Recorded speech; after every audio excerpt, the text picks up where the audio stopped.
Hello, my name is Verity Paz and I have been working in fertility for 15 years now. I'm a fertility coach, a fertility reflexologist and a clinical hypnotherapist.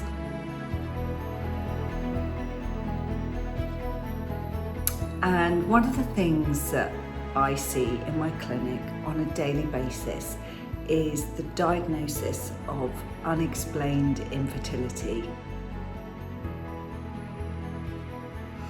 And this diagnosis I find really frustrating because 9 times out of 10, I always manage to find something. And it's quite tricky actually to do a video on unexplained infertility and to advise on it without knowing your history. I don't know what journey you've been on so far. I don't know what tests that you've had. You may have gone down an IVF route and had a couple of rounds of IVF that have unfortunately been unsuccessful. And it's hard for me to advise you because I don't know what clinic you've been to. I don't know why those rounds were unsuccessful. But there are a number of things that you can do if you get an unexplained diagnosis. So hopefully this video is going to really help you, because I find that a lot of people come into my clinic and they genuinely don't know what to do next. They're completely lost.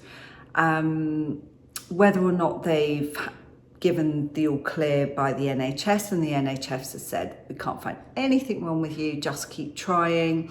And if you're not pregnant in a year, then have IVF.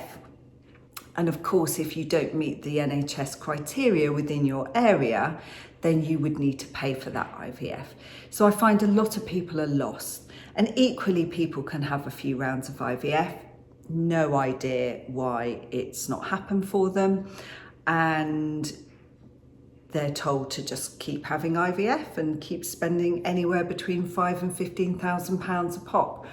So I find this concerning. So what do you do if you get a diagnosis of unexplained infertility?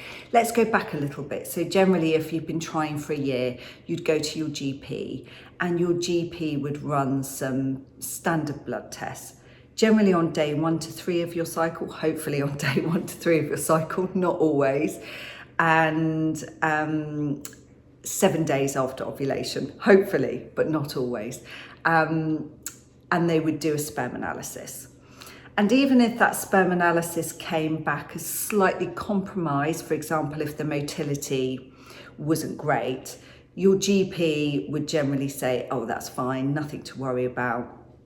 You know, there's nothing we can do about it. That's how you were born. And I find that a lot. I find that a lot when people come into the clinic as well. And then they would refer you to a gynecologist who may do another blood test called an AMH test to measure your egg reserve. And they may do something called a high COSY as well, where they will flush your tubes and make sure that they're clear. And if all of those tests come back as absolutely fine, then you're kind of left to, you know, be on your own. So what do you do in that situation? There are so many tests that you can have that the NHS don't do and should do, actually. Some of those tests the NHS should do, but unfortunately they don't do. And I could go into all of those tests, and but then you would end up literally spending thousands and thousands of pounds, and I don't want that for you. My job is to hopefully save you some heartache, save you money, and save you time, because with fertility, as we all know, and it's been rammed down our throat for years and years and years, particularly as females, that our time is running out. So I want to try and alleviate that for you. So the first thing that I would say is look very, very closely at both the male and the female. Generally, everything in fertility is very female focused. So you're referred to a gynecologist. You're not referred to a urologist to look at the sperm, you're referred to a gynecologist. So sperm is very, very delicate. It's very easily damaged. So the first thing I would do is perhaps look quite closely at the sperm. Is the sperm count just good enough? Is the motility just good enough? Is the normal forms, around 4% or 3%, for example? So if it's just good enough, I would work really hard to look at improving the sperm. It's actually the egg that chooses the sperm, which means the egg's got to be in good shape and the sperm's got to be in good shape, so the egg chooses it. And you can have an egg surrounded by millions and millions of sperm, and it won't let a single sperm in if that sperm isn't good enough.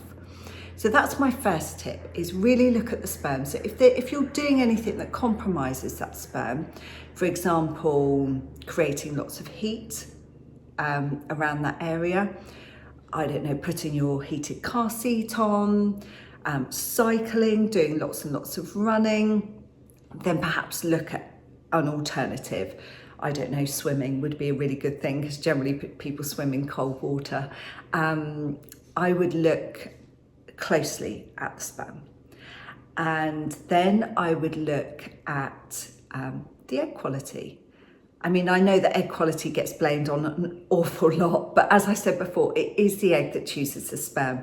So egg quality is really important. And as women age, unfortunately, our eggs age because we are born with our eggs, although the eggs do work in a 3-month cycle. So I would start really looking at diet, because diet is key. You're talking about 2 cells coming together, a sperm cell and an egg cell. The first thing they have to do is recognise each other's code. That's really important. If they don't recognise the code, then they won't come together. And then that code's got to replicate, the DNA's got to replicate and turn into an embryo and then turn into a baby. So the egg quality and the sperm quality has to be really, really good. So really focusing on diet. Are you eating enough what we call antioxidants? So antioxidants are lovely, lovely things that protect our cells from oxidative stress. So a sperm cell that's suffering from oxidative stress probably won't swim in the right direction and probably won't be much good to anybody, and the same with an egg cell. So how do we improve our cells with diet? Incorporating foods that are rich in vitamin C. The good old-fashioned orange is wonderful for that. So you want to incorporate lots of fruits and veggies into your diet. Foods that are rich in folate are really good as well. So that's generally your greens, your spinach, your broccoli, your avocado. Those foods are really rich in folate. So we're told to take folic acid, but folic acid is synthetic. So having foods that are rich in folate are really, really good for our eggs and our sperms, and then hopefully our tiny babies as well. Nuts and seeds are brilliant because they contain high levels of omega-3. Omega-3 is a fertility super supplement because it stops inflammation in the body. So if our bodies are highly inflamed, they're likely to think, actually, I don't want to have a baby, I'm too inflamed. So incorporating omega-3, so oily fish, nuts and seeds, are another good thing to add to your diet.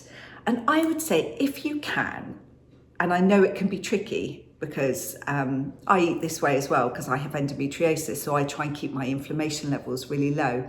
If you can, try and have 30 different fruits and veggies every single week.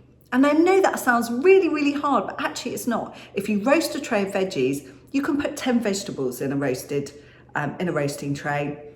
Have it for lunch with some salad and some chicken breast or whatever protein that you want. And add some nuts, some seeds, add some spices. 1 teaspoon of spices, for example, is 1 fruit and veg. So it's quite easy actually to incorporate that amount into your diet every single week. And also, it's like, I know this is logical, but try and avoid the diet drinks, the diet sodas, because they contain a number of ingredients that can be quite harmful for fertility. Also caffeine.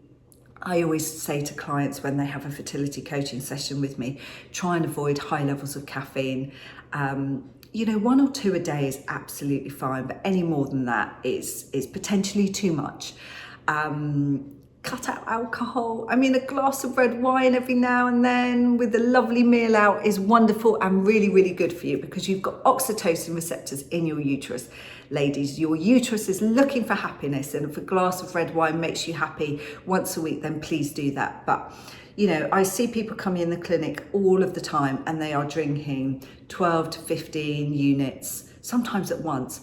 You know what? If you are drunk, your sperm is drunk.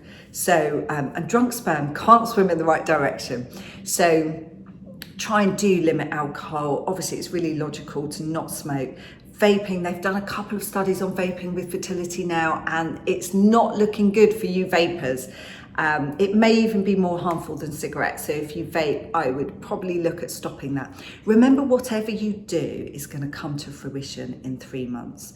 So if you've had failed IVFs, if you aren't getting pregnant, if you've been given that unexplained diagnosis, try and look at these things.